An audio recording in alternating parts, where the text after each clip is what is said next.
diagram, and with the help of it we are going to connect all the components of this circuit। और सबसे पहले हम ammeter और volt meter के least count निकालेंगे। तो चलिए पहले एमीटर का लीस्ट काउंट निकालते हैं। So this is our ammeter and you can see its range is 3 ampere.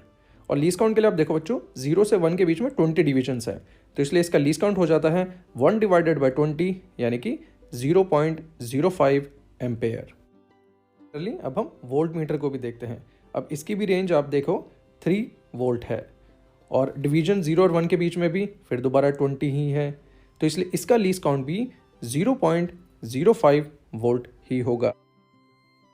Now let's see our apparatus। तो ये है हमारा बैटरी एलिमिनेटर जिसमें हम डिफरेंट वोल्टेज अप्लाई कर सकते हैं। ये है हमारा वोल्ट मीटर जिसका लीस्ट काउंट और रेंज हमने निकाल ली है। ये हमारी वायर है जिसका रेजिस्टेंस निकालना है, फिर ये हमारी की है और ये है रियोस्टाट, वो है हमारा एमीटर। और रियोस्टाट का मतलब बच्चों वेरिएबल रेजिस्टेंस ही होता है। Now let's start connecting all the components.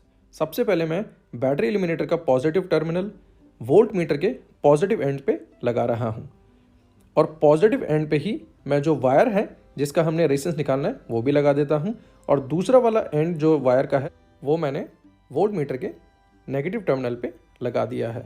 तो इस तरीके से मेरी वायर वोल्ट मीटर के पैरेलल में लग चुकी है। अब वोल्ट मीटर का दूसरा एंड मैंने की के एक एंड में लगा दिया है। ध्यान रखना बच्चों, की का कोई पॉजिटिव और नेगेटिव टर्मिनल नहीं होता है। अब हमने की का जो दूसरा एंड है वो रियोस्टाट में लगाना है। अब यहाँ ध्यान से देखो, ये जो रियोस्टाट है इसमें एक लेफ्ट में देखो दिखाया मैंने एंड, ये अब राइट में भी एक एंड दिख रहा है और एक एंड अब हमें ऊपर की तरफ भी दिखाई देगा। अब यहाँ कन्फ्यूजन हो जाता है कि हम कौन से 2 एंड कनेक्ट करने हैं। तो देखो जो लेफ्ट में एंड है और जो ऊपर राइट में एंड था हमें वो कनेक्ट करने होते हैं, ठीक है बच्चों। तो इस चीज़ का ध्यान रखिएगा। तो अब मैं रियोस्टाट के उस एंड में लगा देता हूँ, वो लग गया है हमारा। अब हम दूसरा जो ऊपर वाला एंड है, फिर दोबारा बता रहा हूँ, जो ऊपर वाला एंड है उससे कनेक्ट करना होता है। तो अभी हमारा रियोस्टाट भी कनेक्ट हो गया है। अब उस रियोस्टाट के ऊपर वाले एंड से मैंने एमीटर का पॉजिटिव टर्मिनल भी कनेक्ट कर दिया है। एमीटर का भी जो नेगेटिव टर्मिनल है ये हमारा जाके कनेक्ट होगा बैटरी एलिमिनेटर के नेगेटिव एंड में, और इस तरीके से अब हमारा सर्किट हो गया कंप्लीट। अब रीडिंग लेना शुरू करते हैं। उसके लिए मैंने की को कनेक्ट कर दिया है और आप देखेंगे बेटा कि वोल्ट मीटर और मीटर में देखिए डिफ्लेक्शन आ गया है। बस आपने यही रीडिंग नोट करनी है।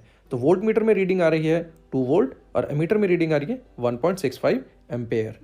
इसी रीडिंग को अब हम ऑब्जर्वेशन टेबल में लिख लेते हैं। तो अब हमारी फर्स्ट रीडिंग हो गई कंप्लीट। एमीटर की रीडिंग आई 1.65 एम्पेयर और वोल्ट मीटर की 2 वोल्ट। इसी तरीके से अब हमें दूसरी रीडिंग लेनी है। उसके लिए हम रियोस्टाट के ऊपर जो नॉब लगा है उसकी पोजीशन को चेंज करेंगे।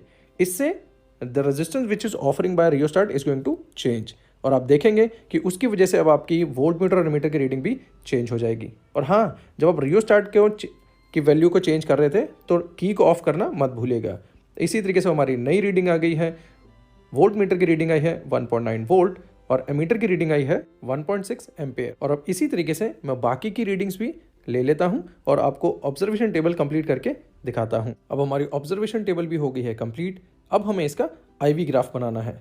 ध्यान रखिएगा बच्चों, I V पे डिपेंड करता है, इसलिए V X एक्सिस पे बनेगा और I Y एक्सिस पे बनेगा।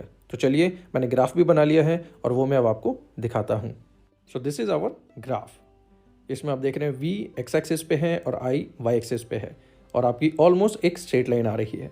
ये जरूरी नहीं है बच्चों कि आपके सारे पॉइंट्स उस स्ट्रेट लाइन पे ही लाई करेंगे, लेकिन एक स्ट्रेट लाइन इस तरीके से ड्रॉ करनी है कि आपका जो डेटा है, आपके जो पॉइंट्स है वो ऑलमोस्ट इक्वल हो on both the sides of the straight line. तो अब इसमें देखिए मैंने डेल्टा V भी निकाल लिया है और डेल्टा I भी निकाल लिया है। उसी का यूज़ करके अब हमने रेजिस्टेंस निकालनी है, जो छोटी सी कैलकुलेशन है, और हमारी रेजिस्टेंस आ रही है 1.23 ओम। अब ये आपके एक्सपेरिमेंट करते टाइम कुछ और भी वैल्यू आ सकती है। तो हमारा जो फाइनल रिजल्ट हो गया है that resistance of the given wire is 1.23 ओम। और हाँ बच्चों, आप इस मटेरियल का रेजिस्टिविटी भी निकाल सकते हैं। देखिए ये फॉर्मूला आपने थ्योरी क्लास में भी सीखा होगा, R is equal to rho L by A, where rho is resistivity. So rho is equal to R into A divided by L। Resistance आपने पहले ही निकाल लिया है। लेंथ आप मीटर स्केल की हेल्प से भी निकाल सकते हैं उस वायर का, और एरिया ऑफ क्रॉस सेक्शन आप स्क्रू गेज की हेल्प से निकाल सकते हैं। तो ये फॉर्मूला जब आप यूज़ करेंगे तो आप इसकी रेजिस्टिविटी भी निकाल पाएंगे, और रेजिस्टिविटी ही स्पेसिफिक रेजिस्टेंस ही होती है। So this completes our today's experiment. I hope आपको ये एक्सपेरिमेंट समझ में आया होगा। तो चलिए अब अपनी फिजिक्स लैब में इसे परफॉर्म करने के लिए तैयार हो जाइए।